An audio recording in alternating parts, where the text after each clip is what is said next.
first episode of Founding the Future. My name is Alden Sikora. And I'm Lila Ray. I'm so happy to actually this is my first podcast. I'm a senior in high school. I'm 18 years old. So I'm going to college in a couple months. But I'm really excited to have this opportunity. I've been in politics for a while. I go to a New York public school. And this has really just been my passion since I was 12 years old, is politics. And so, yeah. Yeah, well, I'm kind of a little bit of the opposite of her. I'm homeschooled, and I'm a junior in high school. And I've been very interested in politics for a long time as well, from a young age. But I think most recently I've been just kind of digging and diving into it for myself, mainly through the Bible. Yeah, I mean, that's actually great, because I think it's kind of, like you said, opposite experiences. I didn't really grow up in a Christian household, and so I found Christ through politics, really. You know, to go through like a little shortened version of how I got into politics, I saw Michael Knowles' video in 2020. In 2020, I was in 6th grade, so when the lockdowns happened and I was pretty much just shut out of school, I was in 6th grade, and so I found Michael Knowles, just a random YouTube video of ranking woke commercials. And I watched it and kind of had that foundation. We liked Trump and whatever, but that's when I kind of really got inspired to like look into it more, because what he said was funny, and so I kept looking into it, and I kept hearing things that were kind of contrary in my personal life and the people around me. So I would go home and I would research it, and I came to find that, I feel like conservatism is the truth, and so that's how I became a conservative. Yeah, from a young age, I've always kind of been taught the Bible and been taught good morals through church and things, but really my passion was originally, it still is, in music and things. So as my band and I have traveled around, I started to get to speaking on things and mostly speaking different religious aspects and things from my Christian point of view. But when Charlie Kirk died, it was the first time I've ever been, because I was going around with my band and stuff to rallies. It was the first time I've ever had to speak on things politically and actually share my point of view. It's like not a while ago. Yeah, that's not that long ago, but I didn't really speak about it as much as I did my beliefs, my Christian beliefs. But now that I'm here and I've started to do it, really what struck me about Charlie was how he kind of said that we should base our political beliefs off of our biblical beliefs, and that's what I wholeheartedly have believed, and that's how I've kind of gotten myself into it. Like I've been into it, but not more than like personal conversations until recently. It's actually really interesting, because I think that's what we really want out of this podcast, and to kind of give you an introduction of what, the two of us want to bring you. We want to kind of open up the America First Warehouse to a younger audience, and we want to kind of attract the youth and get people excited, but also to speak to the older generations and the people who haven't necessarily been in public school for a while, or who just in general haven't been in a liberal generation growing up as faithful conservatives. Yeah. And so I think that's a really important voice to start spreading. I don't claim to know everything. Yeah. I'm sure she doesn't either. We're still both really young. We're all learning. But I think, the idea is just to get that out there. Absolutely. And to just be an outlet for those people who maybe were like me, who was more fearful about talking about the political side. Yeah. And I mean, being bold in faith is one thing. Being bold in both politics and faith is a whole nother in this generation of like people. Yeah. So I have so many stories of, and I mean, you'll hear them throughout the podcast, because I have so many stories of liberal students and even liberal teachers who I've had great conversations with, and who I've been able to share my point of view with, and who I've really been able to connect with, even though we're different. You said something about kind of being less afraid to speak your perspective and being a voice for the people who are kind of afraid to actually speak out. And that's kind of what I ventured to do too. So like when I came back to public school in 7th grade, we were doing hybrid. So you would go into school one day with a mask, and we had plastic dividers on our individual desks. And the next day you would be home and you would log on to Google Classroom and you'd do virtual. And then the next day after that, you'd be back in school. just to, they wanted to like portion people for social distancing or whatever. But starting then, the second I really got back into public school, at that point I was really interested in talking to people about why they believed what they believed, and I didn't know that much yet, so I wanted to learn more. I would hear teachers talk about the gender wage gap, and I would go home and I would research why there is a gap, if there is a gap, if why women might get paid less, but it's a whole thing. And so I've always been really interested in that, and I do try to be a voice for the people who are scared to, because it's definitely like a liberal area. Yeah. And I think people are, especially the youth, they're very afraid to speak out if they disagree. And it's often very interesting for me to hear about how, especially for public schoolers, how COVID kind of shook everything up. Because as a homeschooler, logging on the computer and just doing my work there was all I've kind of known. Yeah. So it was like how it's odd to some people that that's all I've known. It's a little odd to me that was weird to some people, and it's interesting to hear about. How that. Yeah, I really do have so many stories. Like I feel like I'm not comparing myself to a soldier in war or anything, but I feel like if you come out of it, oh, tell me about your experience. Oh, you were in Vietnam. Tell me about how that was. I feel like that's kind of, I have come out with so many stories and lessons, and that's what I try to do. I also have my website, American Symposium. You can find it at symposiumamerican.com. I try to take all the stories from conversations I have with people and from things that I read and things that I learned, and try to incorporate that into explaining how I see the world, and explaining why I've come to the opinions that I have come to, because I think dialogue is a very important part, and that's what we're doing here, so it's just more dialogue. I feel like I tend to gain more of that very biblically centered audience, just because of the fact that the differences in our way of writing and explaining our beliefs, because in my blog, which I'm pretty sure there's a QR code for eventually. But in my blog, The Straight and Narrow, I, instead of documenting experiences, I kind of handle topics. So it's very different, like anxiety, and my recent one was God is in control. And then bringing up the biblical things to back that up.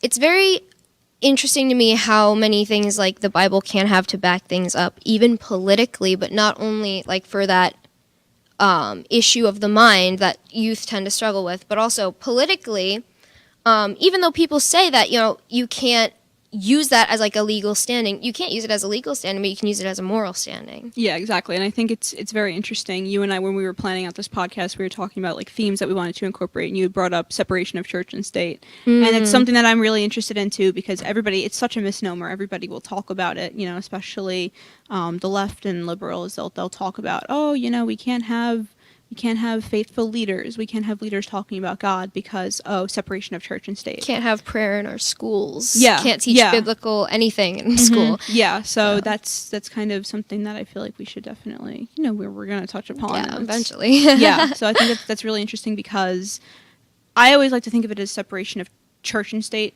But that was a letter from Thomas Jefferson to the Danbury Baptists in Connecticut way, way back. It was doing the opposite. Kind of guaranteeing them that they would have those rights, and that the Congregationalist Church of Connecticut wouldn't encroach on those rights. Because if you think about it, that's the reason why most of the Puritans left England to come to America in the first place. Yeah, because of the English church. All right, well, let's get into our name a little bit. Sure. So how did we... She made this. You made this logo. Thank you, but I had her input, of course. I'm not going to just make it myself. Canva. Yeah, Canva. Oh my gosh. But, so so I thought of the name Founding the Future when we were having these discussions. We had lists of names, and we were looking through kind of what lens we wanted to connect it to. And I think, I just thought of Founding the Future because, when you hear the word founding, it kind of makes you think of the Founding Fathers. And kind of that idea of connecting history to our future. And that old-timey value. Those values of the old days. What struck me about it when I saw it on the list was something that actually someone that I know from my church, my pastor, had brought up, was how people try to say our youth is the future of the church, or our youth is the future of our country. Everything. Yeah, it is. But what we don't tend to think about is the fact that our youth is also the present of our country and our church and everything. And how we need to, like, that's why I like a podcast like this with the young people. It's an outlet so that we can have a voice. And I think that's what struck people a lot about Charlie Kirk, was he was so relatable to the youth in that idea didn't that have the formal education that a lot of people lauded. And he made them feel like they could have that same voice he had as well, which not many people really felt at our age at the time. The way that he came at it with great humility. And great, he just truly believed that it was his job, that God called him to do this, and he never claimed to be right on everything, and he never claimed to know all the answers and say, this is what, you should do this big thing, obviously he was like, you should stop, being confused about yourself. Yeah, obviously. and he didn't just debate, he stopped and he listened to the other side to hear their reasoning, and then, in my opinion, he absolutely destroyed their reasoning every single time. Yeah, but the fact that I think he listened and that he really set up the path for people to start dialogue, and I think that was tragic he put himself in their shoes. Yeah, and that was what was so tragic about, like, the end of his life. Yeah. Was that, felt shut down. Like, that's, I think, how I felt, was the sense of, this is what I fight for, and this is kind of... Yeah. Because but I'm here now. Connected as a community, you feel like, as a community and as a brother in Christ, you feel very connected to because it's strange how even with influencers, how our generation has these one-sided relationships almost with them. And I've never cried over a public death before until Charlie Kirk, because something about him just felt so connected to the youth and to this generation. Yeah. So yeah, it's really just what I hope to get out of the show, and I'm so glad to be doing it with you. It's my new friend. I actually met her through when they reached out to us. I met her through this, and I'm really glad that I did, because I feel like our different perspectives work so well together. I know, like, we're absolute complete opposites, and honestly, I think it couldn't have worked out better. Yeah, it's like yin and yang almost. Yin and yang, absolutely. Public schooler, and we're the same age. Yeah, Protestant and Catholic. Yes, exactly. Yeah, I mean, I'm glad to get into all that stuff. So, yeah, I think with that, we got to cut some commercial break. But, we'll be right back. Minutes, so thank you so much, and please tune in. Most people think they have options when searching for the best deals when they travel. But here's the shocking truth. 100% of the major travel agencies are owned by just two entities, Expedia and Booking Holdings. They claim to offer the lowest rates, but due to the hotel rate parity agreement, they all have the same pricing, limiting genuine competition. When you book through these sites, you act as your own travel agent, but the profits are going to organizations that don't support our patriot values. We cannot allow that to continue. So, we decided to make travel great again by starting a US-based travel membership platform, mypatriottravel.com.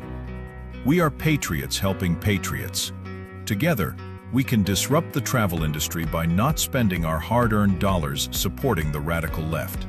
For just $29.99 per month, you gain access to true wholesale rates on travel, saving you on average 35% and up to 65%. Book as often as you like, with no limits. Keep your hard-earned dollars in your pocket and spend them on things you need and want to support. Go to mypatriottravel.com/TAFW and grab your membership today. mypatriottravel.com/TAFW. Making travel great again. Are you a true American? Then it's time to get connected. Download the America First Media and Television app and stay up to date with real news, bold voices, and live events from the America First Warehouse. From national broadcasts and exclusive shows to comedy nights, concerts, and special events. It's all right at your fingertips. No filters, no spin, just America First. Download the America First Media and Television app today and be part of the movement. I'm sure you guys remember the platinum single Justice for All with Donald Trump and the J6 Prison Choir. We'll get ready for round two. We're coming out with Anthem of the Free with High Res and the J6 Prison Choir. It's coming out now. It's pre-sale until December 19th when it drops. Get yours on all platforms, Google Play, Apple iTunes. Get it. It's going to be hot. Justice for all, our voices ring. The anthem of the free. It's me, Joe the Box, the America First Warehouse, most patriotic venue in all the land. The America First Warehouse.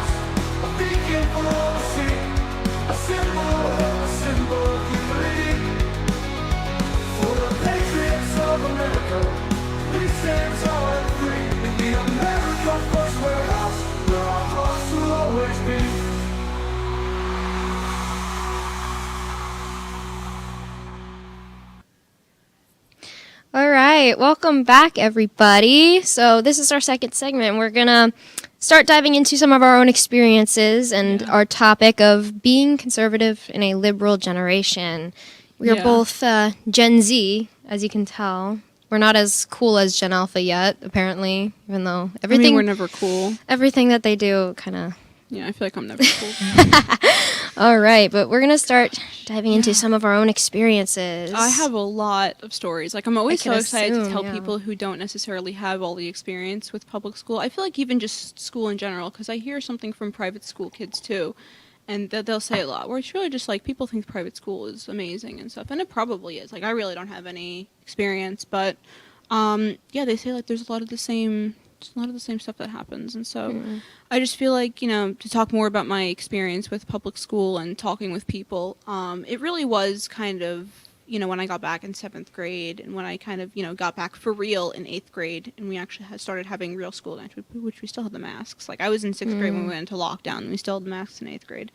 But I remember I sat next to somebody in science, in my science class, and he considered himself, and I still know him, but he considered himself like a socialist, kind of like, you know, cool, you know, probably for Bernie, that kind of person. Yeah. And, you know, I never want to say that he didn't really know what he was talking about. Like, he didn't, but I mean, I was also in 8th grade, so, you know, yeah, I try not to besmirch too many people there, but we would always have these good conversations about, you know, before class, about what we believed. And I remember one time, this was the kind of the first time I was called anything, he didn't like what I had to say. I think we were kind of having, I never liked to say argument, we were having a constructive conversation, and he said, oh, bootlicker. He kind of muttered it under his breath. Oh He my called me a goodness. bootlicker, and then class Of started, course. so obviously, you know, I couldn't respond to it. That's always what they do. But that was kind of the first time where I thought to myself, wow, people really don't like our views.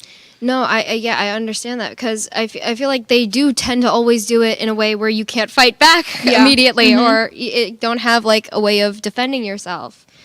I've never had like an experience like that, which is kind of Lucky strange. you. Well, I'm homeschooled, so people like to say I'm a little sheltered. Like, that's the view of homeschooling. I do hear that a lot. I do hear that.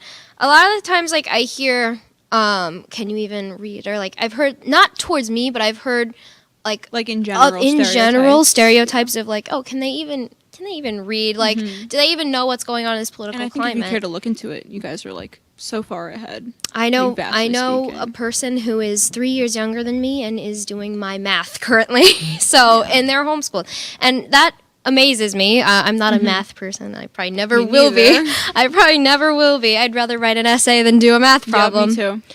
But it astounds me, because one experience that not only me but other people in my district have had was one of these higher ups in our school district, and this was probably the first time that I've ever like experienced like that kind of being treated differently for my education.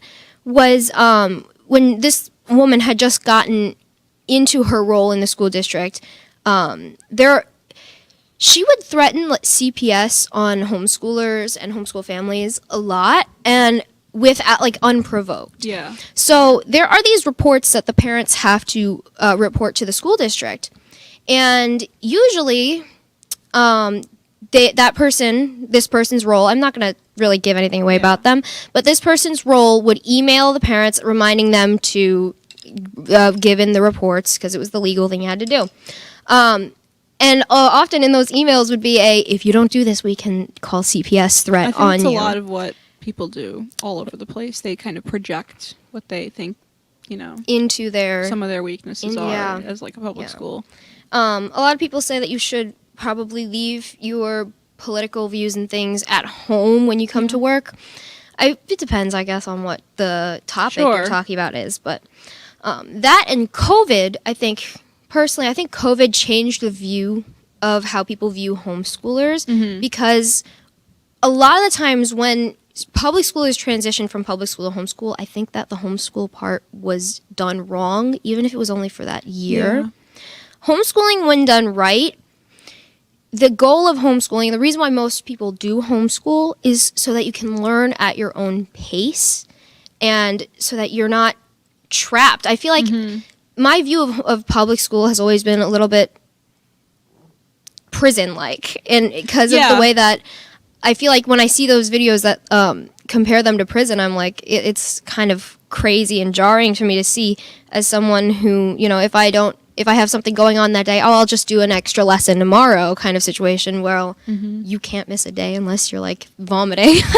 And which is kind of crazy. And I feel like COVID had an impact on a whole generation in a way that we probably haven't seen before in like ages. And we haven't seen the full ramifications yet. Like these kids Exactly. haven't grown up fully. And like if you think of the kids in kindergarten, who their first experience in kindergarten was People with masks. Yeah, we had the lockdowns in March. Imagine if you were first year of grade school and you were in kindergarten until March, and then everything got suddenly shut down. And you return and you have hybrid on and off days, and then you have masks and everybody's far away from each other. Like, it looks scary. And I remember, like, I was in 6th grade. I was scared when the whole thing was happening. We tried to meet up with my grandparents, which is, like, back when nobody really knew what was happening. Like, it was really a couple months after the shutdown.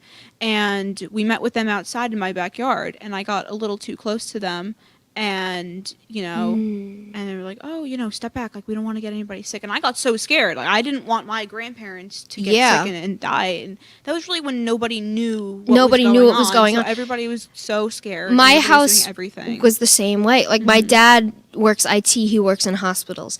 Every single day, my mother would Lysol him down coming home from work because we have my elderly grandpa who we take care of 24/7 is a Vietnam veteran. He's got Parkinson's. COVID was like our worst nightmare, and we were nuts about it. And now I look back at it and I think we were crazy, but also at the same not that time, it wasn't a threat. it was a threat, way but overblown. It was way overblown, and I think the rush into vaccines without actually really taking a moment to consider what they were was probably also a huge mistake on many people's parts. And now they're looking back at this, and there are health ramifications from the vaccines now. Not only that, but the mental ramifications that on the children who now are so awkward and closed off because they can't read social cues. Yeah, I think, like, I that myself- whole part of the face, while they're still developing their brain, they could not read the emotions of people. Yeah, I think even me, like, I was never a loud, talkative person, but I feel like even me, I'm a lot more quiet, and I'm a lot more reserved to myself. And sometimes I just sit in school and I don't want to talk to them. I mean, maybe that's just me, but I feel like a lot of that has to do with COVID, because I do remember that everybody was a lot more talkative. I feel like just since then there's been a rise of depression, anxiety, and overall shyness. And they were already rising. Yeah, already. All right. Let's see. What else was I gonna? Another thing that I was gonna bring up, and my mother gets emails from all these homeschool organizations, and I'm gonna read this out to you, is something that I found very interesting now that it's season for legislation. I can't talk. Oh my gosh. But something going on in Jersey currently with homeschoolers. In New Jersey, a bill will replace the state's low regulation homeschool framework with registration requirements, curriculum disclosure, student portfolios, and annual evaluations. Another bill, now this is what struck me, would require an annual written notice and a distinct record keeping on homeschooling families. So you're keeping records on families who homeschool. You do not keep records. I'm assuming that your school does not keep records on you like that. Absolutely not. And that, I think, goes against the reason why we homeschool, which is to get out of that system. Yeah, I think it's also a very subtle way of, because it's under the guise of safety. Oh, we're doing it for the children. We're doing it for the children. Yes, and also, this was the worst part of this whole thing. A third bill will require every homeschool family to meet yearly with a school official, not a medical professional, for a health and wellness check. So let me get this straight. You're assuming that every homeschool family is guilty until proven innocent, which goes against everything that we stand for in America. And you're allowing a school official, not even a medical professional, to be essentially invading the privacy of minors once a month. It's pitting the school once a month in the homeschool. It's saying, like, there's not even external regulation on homeschooling. It's, the public schools have to monitor homeschooling, and it's just a direct, just collision of it. And it's kind of just making people oppose themselves. If there was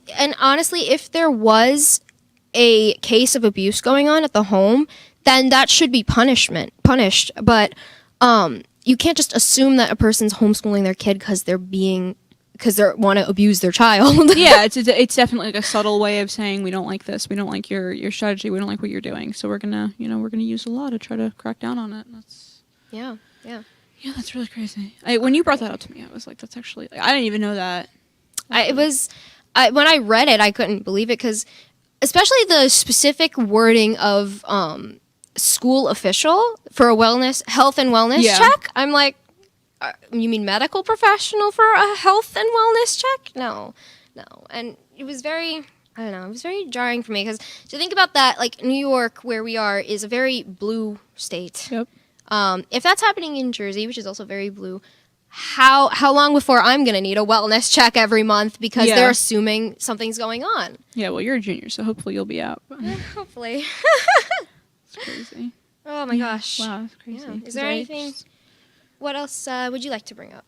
Well, no, I'm just thinking of like all of this, and it really is crazy because I've never heard your perspective before, of like an extended homeschooling perspective. I was actually at a Young Americans for Freedom conference, Young Americans Foundation conference in DC over the summer, and I did meet a lot of homeschoolers, but I've really never met somebody as in it as you in terms of like you're very involved in it and you're very aware of what people are trying to do to you and to your institution. I try to be, because at this point, homeschooling, I know like it's always been like a social stigma, but now we're getting to the point where it's becoming something that's actually being integrated into our legislation. Yeah, and a lot of people, a lot of figures are kind of incorporating that. Like I know, there's a lot of people a lot of conservative leaders who definitely are trying to incorporate that back in. And so with that, we will be back for more. Yep. Please stay tuned. You noticed your money just doesn't stretch like it used to? Your paycheck feels lighter, and your savings aren't growing. The culprits? Inflation and increased money supply. They've both been quietly eating away at your purchasing power for years. Today, the dollar's value has dropped significantly. You feel it every time you spend money on goods and services. Back in 1965, $1 or an ounce of silver could buy you a gallon of milk. Fast forward to today. That same dollar barely buys a couple of coffee creamers, while an ounce of silver would get you 8 gallons of milk. Gold and silver have held their value for centuries. If you had 2,500 ounces of silver back in 1965, you could buy a brand new Ford Mustang. Today, 2,500 ounces of silver would buy you 2 Mustangs. Similarly, in the year 2000, 628 ounces of gold would buy a new $170,000 home. Today, 628 ounces would buy you a $2,500,000 home. The problem? 95% of Americans don't own physical gold or silver. They think it's too complicated and too expensive, but it doesn't have to be. We offer a membership program that allows you to buy gold or silver with as little as $1. You can buy fractional amounts, safely vault them, or have them delivered to your doorstep, and you can liquidate them whenever you want at the highest buyback price in the industry. Ready to protect your wealth and keep your purchasing power? Scan the QR code or go to tafw.soundmoney.com to learn more. If the vote count is accurate, then how come the number of voters is different? And if it's not accurate, then why was it certified? We are suing Letitia James and the New York State Board of Elections for a conspiracy against fundamental rights. This is not about who won. It's not about what party. It's about the fact that they don't care about your rights. All right, live from Studio 6B on a Friday night, live at the America First Warehouse. It's me, Joe the Box, and I'm John the Blanket with the America First Podcast. That's what I'm talking about. The Fred Rubino Podcast, coming to you from the America First Warehouse. Welcome, everybody, to the James Justice Show, tearing these airwaves apart with all the craziness that goes on in the world. Welcome to the Patriots Podcast. Good evening, everyone. Hey, everybody. Welcome back to the On the Right Side podcast here at the America First Warehouse in Long Island, New York. Shane Jenkins here with another episode of Liberty's Cage. Hi, everyone, and welcome to our podcast, Red, Right, and True. We are streaming live on America First Media and Television app. Welcome, ladies and gentlemen, Kevin Downey Jr. podcast. Be free, stay free. The America First Warehouse, where our hearts will always be. Hello, welcome back to the Founding the Future podcast. I'm so glad to be here with Lila Ray. My name is Alden Sakura. I'm a high school senior. She's a high school junior. And we were just talking about, kind of our opinions and our perspectives on both curriculums, homeschool. She does homeschool again. I'm public school. So very different perspectives, but we come here and talk about it. Yeah, I figured I would dive a little bit into the reason why I, as an individual, like homeschooling and why my family chose it.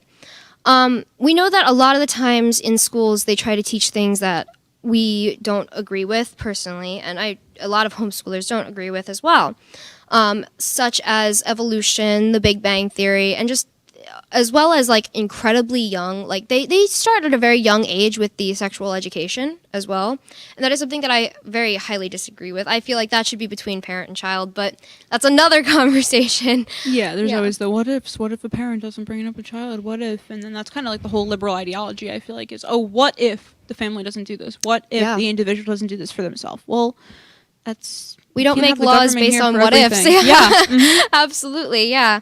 And that as well is like less government intervention.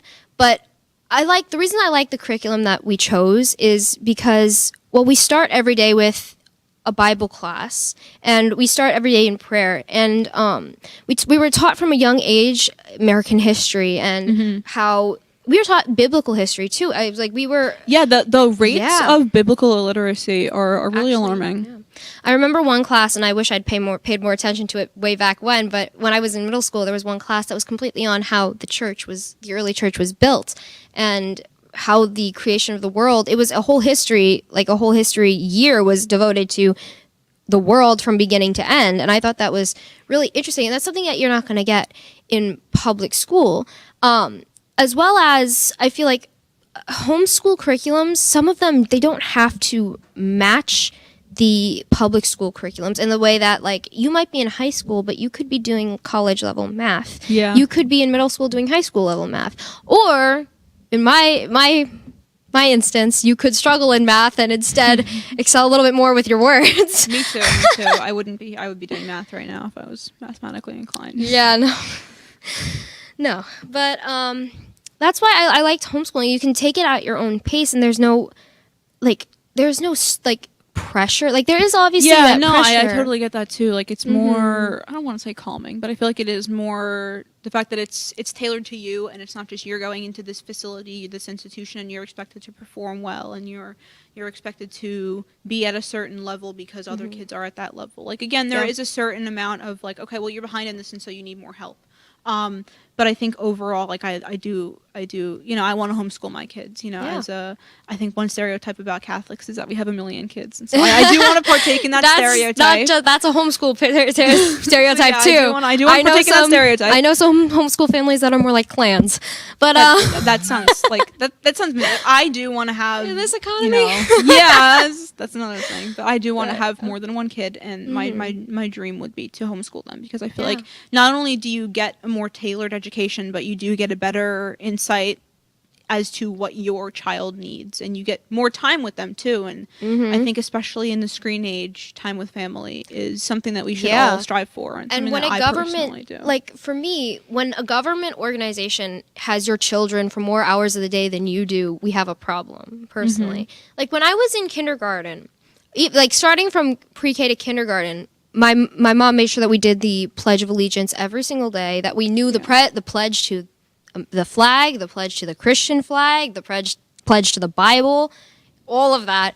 And I love that. Like, that's what I want to do for my kids, which is why this legislation and stuff against homeschooling scares the crap out of me. Yeah, that is actually, that was, again, when I heard that you were talking to me about that is really crazy. And, you talk about the flag, and you talk about learning the pledge, and that's something that I really can't relate to in my public school experience, because in kindergarten you start with the pledge, and they play, like, every couple months. I remember they would shift up the patriotic song. They would play like 30 seconds of a song, and they would play 30 seconds of a different song a couple months later. We still start with, and not to interrupt you, but we still start with, in high school, in my classes that are videos, we still start with patriotic songs and the pledge. That's great.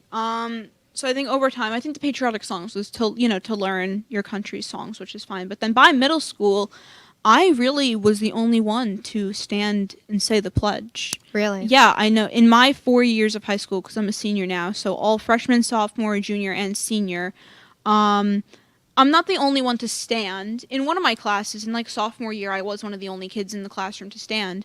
But I'm the only one to actually say it out loud. A lot of people, I watch them, they'll stand there and they'll go, they'll wander around, Yeah. they'll kind of just stand because they don't want to sit. They don't want, to be too controversial. And that, to me, that's the same level of disrespect to Yeah. your country and flag as it was like when during the State of the Union, how like the Democrats wouldn't even stand for these old men that are receiving these that went through actual like trauma through all these like things in war. They wouldn't even stand for that. So I honestly, a lot of the kids in this around our age haven't been called out to war the way they were back in like World War I and II. I know you see this on a bumper sticker all the time, but I think it rings so true, is that they don't understand true respect for their flag. Yeah, it's an mainly, ignorant and disrespect. They've never seen anyone been handed one, and they've never been handed a folded flag. And that is so apparent in this generation, where they just have blatant disrespect for our flag. And I think even then, like, if you've never been handed a folded flag yourself, the fact that the public school system is okay and incentivizes often kids to not stand, to not say the pledge. And even in one of my classes, two friends would sit, not only not say the pledge, not stand for it, but they would talk over it. I was right next to them in my class, in the classroom, and I was saying it, pledge allegiance to the flag, and they were over there talking. And then about whatever. Yeah, and then God forbid you actually stand up and say something to them, because in that situation, of course, they'd see you as the bad guy. It's always, my teacher said like a couple things. Like, oh, guys, calm down. But obviously, he didn't want to cause too much controversy, because apparently the Pledge of Allegiance is too controversial. I think what a lot of this generation needs to start to learn to understand is the fact that there were real men and women that died just so you could have the right to choose to sit instead of stand. Yeah, so I think that's... In some countries, you might even be killed or imprisoned for that.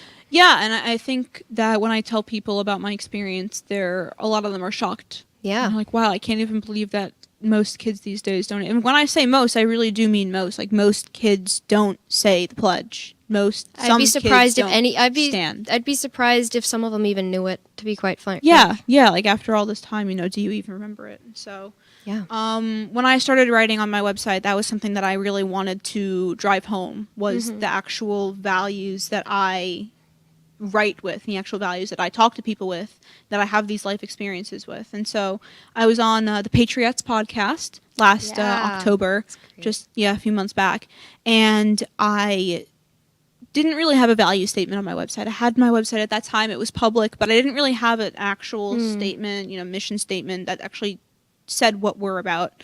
And so I made one after that, and the title is For Yesterday, Today, Tomorrow, and Ever, and it kind of blends everything together, like kind of founding the future, Yes, kind of I was gonna blends say the that. history with the future, with the present now, this podcast, these people, these children, this generation.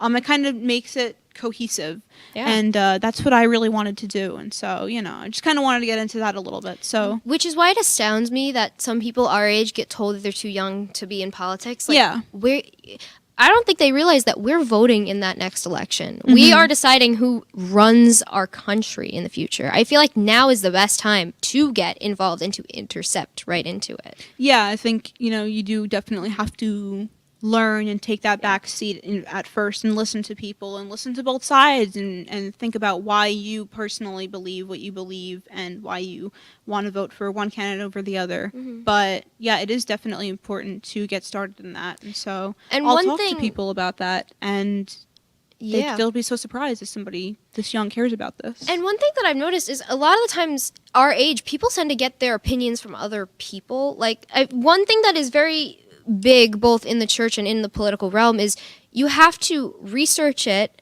and learn about it. Like, when you read a scripture, don't just go off of what your pastor said it means because your pastor said that. No, you have to really look at the context of both that and the context of what's going on in our world right now. And not only for the Bible, but also for about any other issue that's going on in our world and form your own opinion. I'm not just going to take my opinion from whoever's on Fox News or Newsmax nowadays. Yeah. I'm going to listen to what they're saying because they're knowledgeable. They all obviously have their own opinions that they form from their own information. But unless you're actually actively forming your own opinions, you're just becoming exactly what the left is, and that's just clones. You're clones. Yeah, I think that's also that speaks so much to when people come up to me and they want to talk, especially students or teachers who will be almost a bit like surprised, I feel like. And I do consider myself highly politically engaged and politically informed, more so than like I feel like the general population is. But, it's really not that hard. And I think when you have that, a lot of people talk about, oh, I watch the news for 5 minutes and I feel depressed, so I really don't watch it that much more. And I get that. I totally understand that you really don't want to, kind of drown yourself in the bad parts of society and, all these people dying, in war overseas and everything, bad happening here. And, the actual, really, if I'm being frank, genocide of abortion that's happening. Yeah, like, it really absolutely. is sad. But I think when you do approach it with a strong set of values and an actual, good sense of hope, faith, hope, and charity are like the 3 theological virtues. When you approach it with that, it helps, me personally, it helps me see things better, and it helps me kind of understand that this is happening and it's bad, but I think when you believe that there is better to come and you believe that you have an actual purpose, Yes, exactly. it really helps you. And so, That's why I think the Bible, when you base your political opinions off the Bible, a lot, like you mentioned, people say, "Oh, I'm too depressed to watch the news." That Jesus himself told us to be ready because no one knows the day or time that he comes back. So think about it. When you read these things in the Bible and all of these prophecies that are to come, and you're able to put that together, with what's happening on the news, yes, that's scary, but that's exactly what he told us to do. And with that, we'll be right back. You've worked hard and saved, but inflation and increased money supply are eroding your buying power. Protect and grow your wealth with physical gold and silver. Sound Money. With a Sound Money wallet, your wealth stays in your control. Buy fractionally, vault securely, ship directly, and instantly liquidate your gold and silver at the highest buyback price in the industry. Real money, real ownership. Visit tafwsoundmoney.info or scan the QR code and start securing your financial future today. The America First Ultra MAGA Store. For all your MAGA needs. We sell t-shirts, tumblers, flags, hats, sneakers, bumper stickers, and a whole lot more. The most patriotic America First retail store. The America First Ultra MAGA Store. How's it going, y'all? I'm Bill Clinton. Now instead of a poke, you're getting a smack. What have I done? Bookman, you're up. It's ma'am. I can't just tell you this stuff. I got hairy legs. They turn blonde in the summer. Because we're gonna treat you like family. I'm pretty sure I'm a woman. No, you're not, Steve. Oh!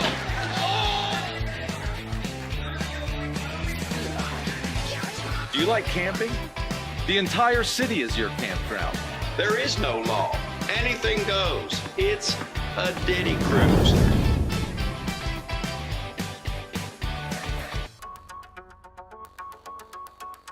Corporate transfer. Fine professional, moving and storage, and inventory management.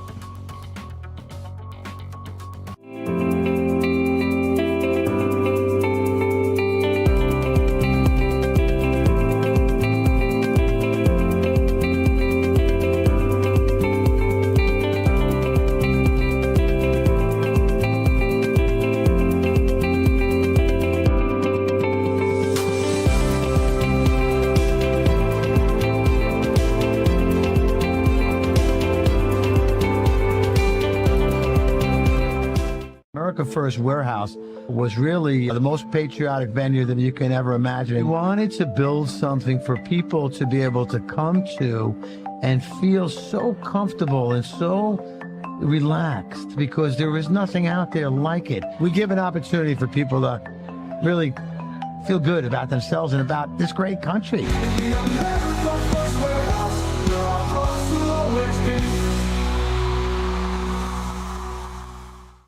Welcome back to our last quarter of our first episode of Founding the Future. I am Alma Sakura. This is amazing. I'm Lila Ray. So we were just talking about, we got very excited. We were talking a lot. Yeah. So we were just talking about kind of our values and how it's really important to come at politics with hope and with a real sense of things that can be changed. Like, this might not be the best situation that we're in now, but it really can change. And so with that, I kind of wanted to very smoothly segue into my value statement for my website, American Symposium. You can find it at symposiumamerican.com. So the value statement that I have kind of posted there, I wrote it back this past October because I went on the Patriots podcast, another one of America First Warehouse's podcasts, and I kind of realized that I have these values that I really want to talk about and that I really want to show through my writing, but I also want to state them in an actual mission statement, value statement, whatever have you. And so again, the title is For Yesterday, Today, Tomorrow, and Ever. So I feel like I kind of wanted to break that down a little bit. So first, I kind of write about for yesterday. I was reminded of G.K. Chesterton. He talked about once how it was like liberals tearing down a fence. He kind of compared liberalism to people who see a fence and they don't really know what it's for. And without learning what it's for, they'll just tear it down because they don't like it. In that current day and age, they don't like it. And so it's kind of interesting that liberalism does this. And one of the things in my website is that I really stand for understanding our history, and we really are standing on the shoulders of giants, and oftentimes we do sadly spit down upon them because we don't really understand what it was like for them. We're never going to understand what it was like for them, in person. Actually, we're never going to live that, but we can kind of understand that, every generation has flaws. Every generation has something that they struggle to get over, and eventually, with fights and decades of fighting and, recognizing certain rights, we do get over those grievances. And every society and every generation has it, but it's also important to recognize the beauty of our founding fathers and of all of our, brave war veterans who fought for our freedoms and who fought for our very country. And, the flaws in a way kind of prove that we're actually here. Our purpose is actually on Earth to keep advancing towards a better place and to keep fixing these problems and solving these problems to really try to, advance ourselves and to do what God calls us to do. And so that kind of leads us today, for today. Yeah. And I like that you said, do what God calls us to do. Yeah. I feel like one of my mottos is, and I got it mainly from Charlie Kirk, and I am writing a song about it, which says, "Here I am, Lord, send me." I always felt that was so beautiful. I do love that. And as for your website, and you said you wanted to start it after, because of you believed in the truth of our founding fathers. And you said you related them kind of to standing on giants. And so, what was one of the main things that kind of pushed you into wanting to start this? Was there an experience in school? What was the main thing? The big I can't thing? point to one thing specifically. Yeah. I've always been inclined. I was in kindergarten and I would write stories and I would write about just random things. I would make up characters. I would make up an alien named Meep. So I always kind of loved writing. And I kind of decided to integrate that more into my beliefs when I was a sophomore. So about 2 years ago, I started writing for a third-party website. They stopped accepting my pieces. Never gave me a reason why. Because you'd have to send it in for edits and things like that. Yeah. So I've always been the kind of person that, don't take no for an actual solid answer unless it's from God. And so I was like, okay, let me just make my own website. I'm just going to make my own website. I'm going to build it, and they're going to come. And, so it's been fairly successful, which is kind of what I do for today. And that surprises people. When you build something of your own at our age, it surprises people 100% that we're able to do something like that. With my band, and once we started going out places, and we can have, if there's a QR code for my band website put up there, just a little thing. But for my band, I had one of the experiences that never left my head was when we were out there on the street and we were singing some songs just to try and like lead people. Some guy comes over, he's trying to sell us something in like a shopping cart, and he goes away. Like, what we had to get someone to come scare him away because he was bothering. Obviously, we're all teenagers, and he mutters something like "get a job" or something like that. And honestly, as like a homeschooler and a musician who's always been like very anxious, and I talk a lot on my blog about my experiences and anxiety What's with your blog's anxiety. name My again? blog We could is just have a shameless plug. my blog. You can put up here. I don't know on the other side. my blog is The Straight and Narrow on Facebook, and it's all about how I am trying to strive as somebody who's growing in both politics and faith and patriotism. And growing in my journey with Christ as someone who's trying to strive to walk the straight and narrow. As well as I wanted to share something about my band, and I think that's one of the most hardest things nowadays to do as youth is to go out there and actually spread not only the gospel, spread the gospel, that's one of the most important things that we could do, but to also just talk about your beliefs out there. So yeah, that's really important. I was going to read, we have a little mission on our website, which you can read on the website right up there. I'm pointing to the wrong spot. We aim to inspire, uplift individuals through the power of music and faith, and our goal is to spread the love of Jesus and his salvation message led through the Holy Spirit. And I always like to say that my own goal with it is to make heaven crowded, which Charlie also said. I like to bring him up because he was kind of what got me so passionate, I think, about our country when his passing happened. You know, it was something that was, I don't even know, it was like astounding. And I hate to like keep bringing up the same stuff over and over again. Like, I was kind of hit with it. I cried. Oh yeah, me too. I cried. A lot of people did. No, I actually cried a lot. Yeah, it was really great. I had people come up to me in school the next day and they were like, "Oh, I'm so psyched," or "How are you doing?" And I was like, "Wow, this is really So I mean, there are some gems in public school. Like I've met so many great people in public school. Great. And they really do care. And I think, you know, people are kind of starting to see the cohesion of the movement, that one person really is important to our journey as a whole, and really is important to leading us with those virtues of hope, charity, and faith. And just really kind of taking something that's bad. Oh, yeah, we don't have the best situation right now, but that's okay. Yeah. Like I think there's a song, and some of the lyrics are, "It's all right." Like it's all right, but it's still oh my gosh. It's okay. It ain't all right, but it's still all right. Hey, I'm a lead singer and I still forget lyrics all the time. So that I didn't really understand what that meant. But after a while I did. Like it might not be all right in the immediate moment. Like right here, you know, we do have a lot of problems and we have a lot of flaws that we have to fix. But in the end of the day, it really is all right. You know, God's got us. There will be a day when all the pain will be no more. And yeah. Boy, am I excited for that day. Yeah. Oh, me too. All right. Yeah, I'm also like a really big, one more thing, I'm a really big fan of Speaker Mike Johnson. Oh, really? And Yeah. Yes, I am. And one big quote of his, he always quotes it, is by John Quincy Adams. It's "Duty is ours, results are God's." I love and that. I think it kind of shows that we should take one little thing at a time. Yeah. Don't worry about what's going to happen 5 years from now, because it would scare us. Like if you were told, "Oh, this is where you're going to be 5 years from now," you'd be scared. So you have to take one thing faithfully and really just see the actual value in life and see the beauty in the places where it might not be shining bright. One thing that I saw this video of this girl, and this kind of changed my perspective on a lot of things as somebody. If you told me from 5 years ago that I would even have a band, I feel like I'd be astonished, or like that I'm on a podcast right now. Yeah, that was a dream of mine. No, that was a dream of mine. Really, this girl, she's complaining to one of her mentors about life. She's just complaining about life, and he turns to her and he says, "You are actively living an answer to prayer that we prayed for about 3 years ago." And that puts it into perspective of like how often do we really look at our lives and that we are blessed in these ways. And you know, maybe you are in that essence of prayer where you don't think things will get better, but I'm gonna read a few verses that I brought that kind of correlate with our topic. So, if the world hates you, keep in mind that it hated me first. If you belong to the world, it would love you as its own. As it is, You do not belong to the world, but I have chosen you out of the world.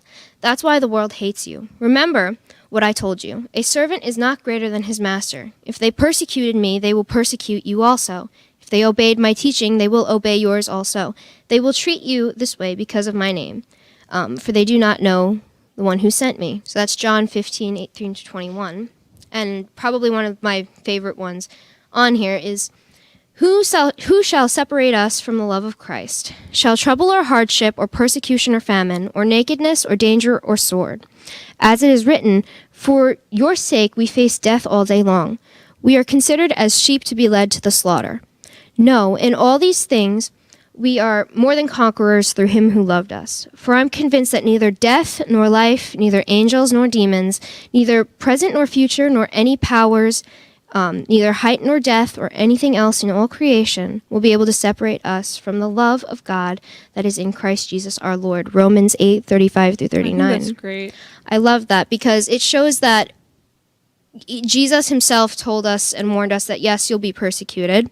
And as youth that are in this conservative movement and Christian movement, I feel like just if you are a believer and you're watching this, it gives you great comfort to know that you have that protection in all things. And then lastly, I guess to end us off, blessed are those who are persecuted because of righteousness, for theirs is the kingdom of heaven. Blessed are you when people insult you, persecute you, and falsely say all kinds of evil against you because of me. Rejoice and be glad, because that is our great reward in heaven. For in the same way they persecuted the prophets who were before you. You are the salt of the earth, but if the salt loses its saltiness, how could it be made salty again? It is no longer good for anything except to be thrown out and trampled underfoot. You are the light of the world, a town built on the hill and cannot be hidden. Neither do people light up a lamp and put it under a bowl. Instead, they put it on a stand, and it gives light to everyone in the house. In the same way, let your light shine before others, and they may see your good deeds and glorify your Father in heaven. That, thank you so much for watching, and that's been Founding the Future. Push through that as fast as I could. I wanted to end off. For the patriots of America, we stand tall and free.